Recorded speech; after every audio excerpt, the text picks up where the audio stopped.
কেন এই ধারা যাচ্ছে উপর দিকে? তো তখন প্রফেসর বলছে আমরা দিয়েছি, বা যেদিকে যাবে। বলছে না, কেন যাচ্ছে বিপরীত দিকে?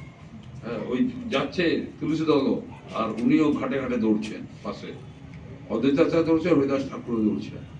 বলছে কত দূর দৌড়বে? বলছে আমি গঙ্গোত্রী পর্যন্ত যাব, যেখান থেকে গঙ্গা উৎপন্ন হয়েছে, কিন্তু আমি যাব। অদ্বৈতাচার্য বলছে আমার পুষ্পাঞ্জলি কখনো বৃথা হতে পারে না, হরিদাস আমার পুষ্পাঞ্জলি বৃথা হবে না। নিয়ে যেতে যেতে যেতে কোথায় এলেন? নবদ্বীপে। বুঝেছেন? কোথা থেকে? অদ্বৈতাচার্য কোথায় থাকতেন? শান্তিপুর। অদ্বৈতাচার্য শান্তিপুর, বিপরীত দিকে যাচ্ছে নবদ্বীপ। এইবারে যেখানে মহিলাদের স্নানের ঘাট আছে, সেইখানে যে আটকে আটকে গেছে। আর যাচ্ছে না, শশী দেবী সরিয়ে দিচ্ছে, কিন্তু আবার চলে আসছে। তখন অদ্বৈতাচার্য বললেন যে আমি পেয়ে গেছি আমার প্রভুকে। যখন স্নান করে উঠলেন সচী মাতা, তখন অদ্বৈতাচার্য সোজা দণ্ডবত প্রণাম করলেন। এখন সচী মাতা বলছেন যে আপনি এত বড় আচার্য, আপনি আমার চেয়ে এত বড় বয়স, আপনি আমাকে কেন প্রণাম করছেন? হ্যাঁ, নিয়ে সচী মাতা তাড়াতাড়ি বাড়িতে এলেন। রেখে জগন্নাথ মিশ্রকে বললেন যে এমনি আর জানো এই হয়েছে ঘটনা। বলছে কি না? বলছে আমি কিছুদিন আগে স্বপ্ন দেখেছি যে আমি গেছি জগন্নাথ দেবের সিংহ দ্বার দিয়ে প্রবেশ করে গরুড় স্তম্ভের কাছে দাঁড়িয়েছি। তখন হঠাৎ দেখছি জগন্নাথ দেব আমার কোলে চলে এসছে, স্বপ্নে দেখেছি। বলছে তাই? খুব ভালো স্বপ্ন। আচ্ছা, সেই ঘটনাটা সেটি যে অদ্বৈতাচার্য প্রণাম করছে। জগন্নাথ মিশ্র এলেন, বলছে আচার্য সাহেব আপনি কেন প্রণাম করলেন? সচী মাতাকে দিতে হয়ে গেছে, কারণ তার আগে তো আটটা গর্ভপাত হয়েছে। এটা কি কোনো অঘটন ঘটবে? না না। বলছে কি? বলছে আমি তোমার সচিকে প্রণাম করিনি, আমি সচির গর্ভে যিনি আছেন তাকে আমি প্রণাম করছি। বুঝতেছেন? যে গর্ভে আছে তাকে প্রণাম করছি। সে কি আছে জানতে পারবে না, জানতে পারবে কিছুদিন পর। তখন সচিমাতা যখন বললেন, সচিমাতার যে বাবা ছিলেন নীলাম্বর চক্রবর্তী, ভীষণ জ্যোতিষী, মানে শ্রেষ্ঠ জ্যোতিষী ভারতবর্ষের মধ্যে, ডাকলেন ওনাকে, তো দেখো তো আমার গর্ভে। তখন উনি গর্ভ দেখছেন, হাত দেখছেন সচিমাতার, যত হাত দেখছেন তত কাঁদছেন। তো তখন সচিমাতা বলছে বাবা তুমি তো মাথা থেকে বলে দিতে যে কি ঘটতে পারে। বলছে মা তোকে বলি, তুই যদি আমার মেয়ে না হতিস আজ আমি তোকে বারবার প্রণাম করতাম, তুই আমার কন্যা বলে আমি তোকে প্রণাম করছি না। আচ্ছা, বলছে রাম, দশরথ, বুঝেছেন, আর কৌশল্যা যে ভাগ্য পেয়েছে, যে মা যশোদা যে ভাগ্য পেয়েছে, সেই ভাগ্য তুই পেতে চলেছিস, তোর গর্ভে যে আসছে। আচ্ছা, তাহলে বুঝতে পারছে কে বলে সেই ভাগ্য পেতে চলেছিস তুই। 6 মাস অতিক্রান্ত আস্তে আস্তে আস্তে আস্তে তখন ও বলছে যে জগন্নাথ মিশ্র বলে, বলছে আচ্ছা সচি বলো তো তোমার কি ইচ্ছা যাচ্ছে? বলছে আমার খালি একটাই ইচ্ছা হচ্ছে যে আঙিনায়, আমাদের উঠোনে বসে আঙিনায় সবাই যেন হরে কৃষ্ণ নাম করুক, এইটাই আমার ইচ্ছা। তখন বললেন, জগন্নাথ মিশ্র বললেন তাহলে তোমার পেটে কোনো কীর্তনীয় আসছে, তোমার যখন কীর্তন শুনতে যাচ্ছে তাহলে কোনো কীর্তনীয় আসছে, তা আমি জানি না। সেই দিন থেকে বন্দোবস্ত ওখানে কীর্তন হওয়া। আচ্ছা, আস্তে আস্তে মাঘ মাসে, বুঝেছেন, গর্ভবতী হয়েছিল। পরের বছর 1541, তারপরে 1542 হয়ে গেল, 12 মাস সন্তান আসে না, 12 মাস হয়ে গেল সন্তান আসে না। আচ্ছা, খুব চিন্তা, আবার ডাকলেন। আচ্ছা, মেয়ে ফাল্গুন মাসে 13 মাসের দিনে 1542-এ ফাল্গুন মাসের পূর্ণিমা সন্ধ্যাবেলায় শনিবার, সিংহ লগ্ন, মহাপুরুষ ওখানে এলেন। কাজে ফাল্গুন মাসের পূর্ণিমা সন্ধ্যায় গরুর জন্ম হয়, দৈব যুগে সেই কালে চন্দ্রগ্রহণ হয়। হরি হরি বলেল পরশিত হইয়া, জন্মিলা শ্রী চৈতন্য প্রভু নাম জন্মাইয়া। বুঝেছেন? এলেন ওইখানে, নাম চন্দ্রগ্রহণ হলো। তো অনেকে জিজ্ঞেস করলেন যে প্রভু এলেন, এই এখন এই যে গ্রহণ 3 তারিখে আছে, চন্দ্রগ্রহণ কেন হলো? সেদিন ছিল, এইবারে গ্রহণটা হয়েছে মঙ্গলবার, তখন ছিল শনিবার, সিংহ লগ্ন। তো সবাই বলছে যে কেন হলো, হলো চন্দ্রগ্রহণ কেন হলো? বলছে কবিরাজ লিখলেন, কৃষ্ণদাস কবিরাজ। এই কৃষ্ণদাস কবিরাজ আর আমাদের বৃন্দাবন দাস ঠাকুর, চৈতন্য ভাগবতে যে লিখেছেন, বৃন্দাবন দাস ঠাকুর আর কৃষ্ণদাস কবিরাজ নিত্যানন্দ প্রভুর শিষ্য ছিলেন দুজনেই। বুঝতে পেরেছেন? দুজনে নিত্যানন্দ প্রভুর শিষ্য। তো বলছে কেন চন্দ্রমোহন হলো? বলছে চন্দ্রমোহন কেন বলে জানো? বলছে যে অকলঙ্ক চন্দ্র গৌরচন্দ্র দেবে দর্শন, সকলঙ্ক চন্দ্রের আজ নাহি প্রয়োজন। মানে আজ যে যাচ্ছে সে হচ্ছে অকলঙ্ক, আর যে আছে তাকে ধাক্কা দিতে হবে, তার কলঙ্ক আছে। সেই জন্য একটু কৃষ্ণদাস কবিরায় লিখলেন, বুঝলেন, অকলঙ্ক চন্দ্র দেবে দর্শন। শব্দগুলো এসছেন বিশ্বরূপ 12 বছর বড় ছিল, এনার চেয়ে 1530 হয়েছিল নিত্যানন্দের, আর ওই হচ্ছে 1542, 12 বছর বড় ছিল নিত্যানন্দ প্রভু। বুঝেছে? এই নিত্যানন্দ প্রভু হচ্ছেন বলরাম আর অনঙ্গ মঞ্জুরি দুটো অবতার। তার জন্য আমরা কি বলি, নিতাই পদকমল কোটিচন্দ্র সুশীতল, যে ছায়ায় জগত জুড়ায়, নিতাই বিনে ভাই রাধাকৃষ্ণ পাইতে নাই, দৃঢ় করি ধরো নিতাইয়ে পায়। 3 উপমা দিলাম, নিতাই পদকমল কোটিচন্দ্র সুশীতল, যে ছায়ায় জগত জুড়ায়। পদকমল, কমল মানে পদ্মফুল, পদ্মফুলের গুণ কি? পাকে হয়, জল স্পর্শ করে না, হয় জল স্পর্শ করে। আর একটা গুণ কি? পরাগ রেণু থাকে। কে পান করতে আসে? ব্রহ্মরা নিমন্ত্রণ করে নাকি? যে পান করবে। হ্যাঁ, তার জন্য তাই পদকমল মানে মন রূপী ভ্রমরকে তার চরণে রাখ। তাহলে কি পাবে? গৌরের রস পাবে। বড় কৃষ্ণ ভজ কৃষ্ণ, বড় কৃষ্ণ শিক্ষা, প্রভুর কাছে ভাই মাগি এই ভিক্ষা। বুঝেছে? কোটিচন্দ্র সুশীতল মানে কোটিচন্দ্র সুশীতল, তার মানে চাঁদ শীতলতা দেয়। কোটিচন্দ্র মানে আমাদের 3টে তাপ, আধি ভৌতিক, আধি দৈবিক, আধ্যাত্মিক তাপ হরণ করে। কোটিচন্দ্র, যে ছায়ায় জগৎ জুড়ায় মানে কল্পবৃক্ষ, জগৎকে জুড়ায়। নিতাই বিনে ভাই রাধা কৃষ্ণ পাইতে নাই, দৃঢ় করি ধরো নিতায়ের পায়। নিতায়ের পা কি করে ধরবে?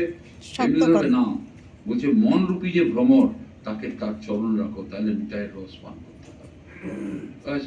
তাহলে তাহলে কি করে পান করবে?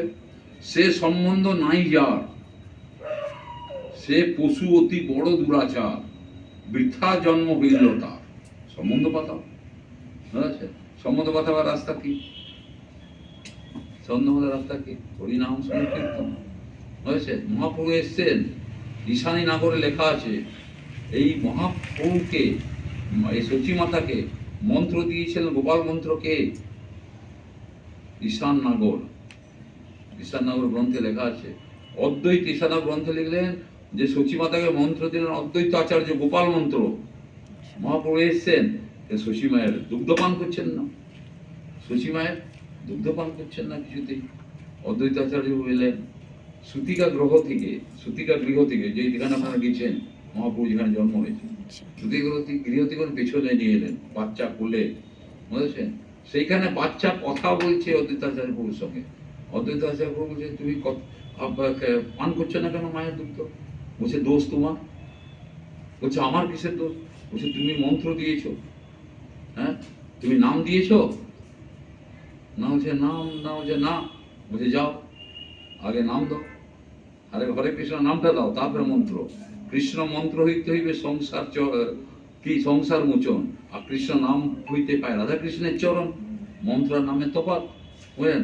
দৌড়ে যে বলে সচিবালয় ডাকলেন, বলে যে মন্ত্র নাম তো হরে কৃষ্ণ হরে কৃষ্ণ হরে কৃষ্ণ কৃষ্ণ কৃষ্ণ হরে হরে, হরে রাম রাম রাম হরে হরে। যখনই নামটা দিলেন তখনই কোলে উনি নিজে স্তন দুগ্ধ পান করতে আরম্ভ করলেন। তাহলে নামের মাহাত্ম বুঝতে পারছি। কিন্তু আমরা নাম করি, জানি সব, কিন্তু আমাদের হচ্ছে না কেন? একটাই কারণ, একটাই, বেশি নয়। নাম করি, সৎসঙ্গ করি, সবই করি, কিন্তু একটা কারণ, বুঝছে, আমাদের বিশ্বাস শ্রদ্ধা নাই, বিশ্বাস নাই, করতে হয় বলে করি। নাম 2 রকমের হয়, একটা অহংকার যুক্ত আর একটা অহংকার মুক্ত। অহংকার মুক্ত হয়ে নাম করলে বিনম্রতা আসে, আর অহংকার যুক্ত হয়ে নাম করলে অপরাধ হয়। অপরাধ নাই ছাড়ি যদি নাম লয়, অপরাধ নাই ছাড়ি যদি নাম লয়, সহস্র জীবনেও তার ভক্তি নাই হয়। 1000 জীবনে হয় না অপরাধটা ছাড়ো। অপরাধটা কি? অপরাধ কি? জ্ঞানী কর্মী উভয়েই কৃষ্ণ বহির্মুখ। জ্ঞানী কর্মী উভয়ে কৃষ্ণ বহির্মুখ, কহু নাই আস্বাদয় কৃষ্ণ দাস্য সুখ। ভক্তির উন্মুখী সেই সুকৃতি প্রধান, তার ফলে জীব ভক্ত সাধু সঙ্গ পান। তবে সৎসঙ্গ পাওয়া যাবে। আর তারপরে বলছে শ্রদ্ধাযুক্ত হয়ে যে কৃষ্ণ ভক্ত সঙ্গ করে, নামে রুচি জীবে দয়া ভক্তি পথ ধরে। নামে রুচি আসবে আর জীবে দয়া আসবে, মানে তাহলে হবে না। ও জীবে দয়া আসবে, তার মানে কেটে তখন খাবো না, তখন তার প্রতি দয়া আসবে। বুঝতে পেরেছে? ঘরে বসছেন খেতে, ছাগলের মুখ দিয়ে দিল খাওয়াতে, তখন কি বলেন? খাওয়াটা অপবিত্র হয়ে গেল, থালাটা চেঞ্জ করতে, আর তাকেই কেটে খাচ্ছ। বড় বড় কথা বলো, বুঝতে পেরেছে? কারণ খাচ্ছ আগুনে। খাই আমরা যেটা খাই, মরাই তো খাই। আগুনে কাকে চাপাই? মরাকে না জীবন্তকে? মরাকে। তাহলে পেটে আগুন জ্বলছে, তাহলে মরাকে চাপাচ্ছি, তাহলে পেটটা চিতা হচ্ছে। আগুনে যে মৃতদেহ চাপানো হয় কি বলি? চিতাতে। আর সেই আগুনে যদি ফলমূল চাপাই কি বলবো? যোগ্য। তাহলে তুমি মরাটা না চাপাই, ফলমূল যেগুলো খাও সেটা চাপাও, তাহলে তোমার তো পেটটা যোগ্য হবে। তোমার উপরে, কার উপরে নয়। কিন্তু আমরা কি বলি? আমরা কি বলি? আত্মাকে কষ্ট দেওয়া ধর্ম হয় নাকি? এত সোজা হয়েছে? তার সেইখানে কথা আছে, হয়েছে? এত সোজা নয়। পথে দিয়ে হয়েছে মান্ডব ঋষি।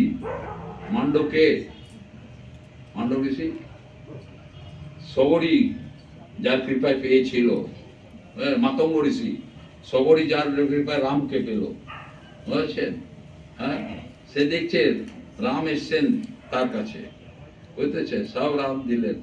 সেই মাতঙ্গ ঋষি সমাধিতে বসে আছে, সমাধিতে, কিচ্ছু না, সমাধিতে বসে আছে। তখন বসে আছে, সেই সময় কিছু চোর সোনা টোনা লুট করে যাচ্ছে, আর পেছনে সিপাহীরা ফলো করছে। সে করলো কি? তারা থেকে আমরা ধরা পড়ে যাবো। মাথা সমাধিতে আছে, তার পাশে রেখে দিল পুটলিটা, পেছন দিয়ে পালিয়ে গেল। তারা আসছে, সিপাহীরা দেখছে মাথা মনীষের কাছে রাখা আছে, বলে বেটা নাটক করছে এই চোর, ওকে ধরে নিয়ে গেল রাজার কাছে। রাজা বলল একে শুলে চাপাও, বুঝেছেন? শুলে দিয়ে দিল, বুঝেছেন? কিন্তু 5 দিন পেরিয়ে গেছে, সেই দিব্য তেজ শুল কিছু করতে পারছে না। তখন রাজা বুঝেছে আমার কোনো অপরাধ হয়েছে, বুঝেছে? রাজা এসে শুল থেকে নামিয়েছে, নামিয়ে তাকে ছেড়ে, সেই যোগ বলে মাতঙ্গ ঋষি চলে গেল যমরাজের কাছে। যমরাজ বলছে আমার এই কষ্ট কেন হলো, বলো, তুমি উত্তর দাও। তখন যমরাজ বললো তোমার যখন 12 বছর বয়স ছিল, মাতঙ্গ ঋষিকে যখন 12 বছর বয়স, তুমি একটা পতঙ্গে ইয়ার কি করে ছিদ্র করছিলে, সেইটা তুমি বলছো।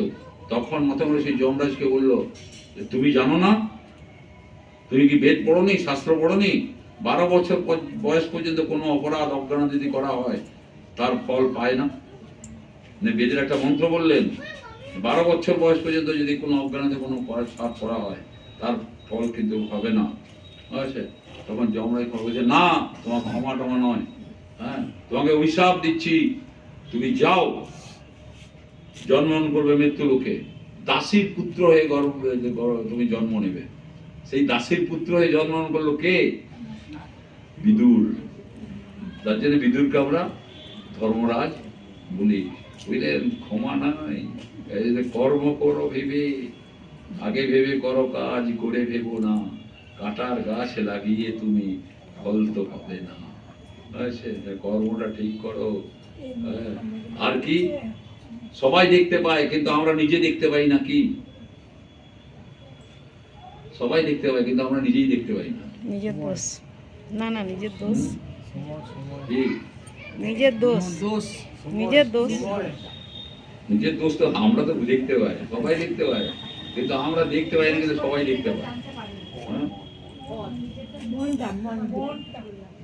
মনের কথাই ছেড়ে দেন, মন মানুষের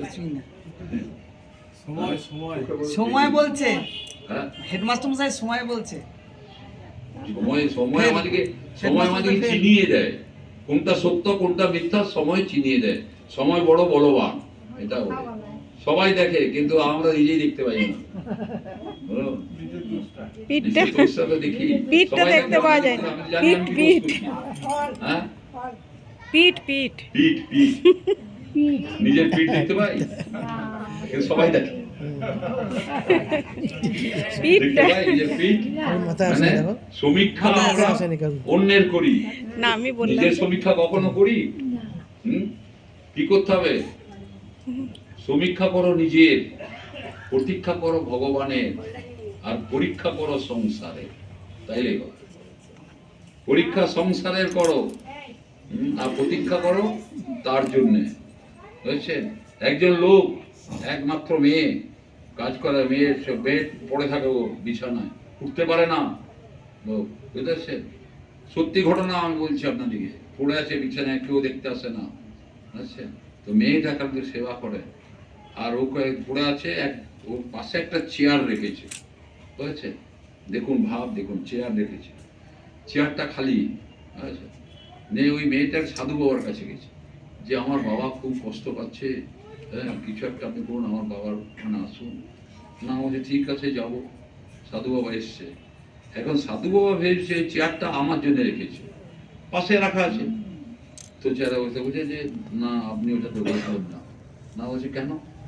তখন বললেন যে আমার এক বন্ধু এসেছিল, তোমার তো সময় কাটছে না, ওই চেয়ার রাখো।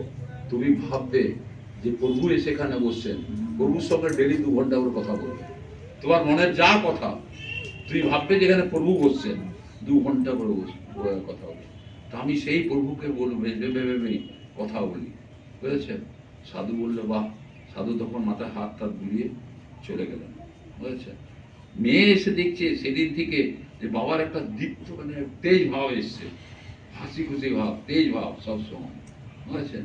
মেয়ে একদিন গেছে, সেই দিন দেহ ছড়িয়েছেন, উনি দেহ ছড়ে। তো মেয়ে এসে অবাক জিনিস দেখলো যে মাথাটা চেয়ারে নামানো, মাথাটা চেয়ারে নামানো, চেয়ারে আছে, আর অপূর্ব একটা জ্যোতি। তার মানে উনি ভাব করেছেন, সাধুকে ডাকলো।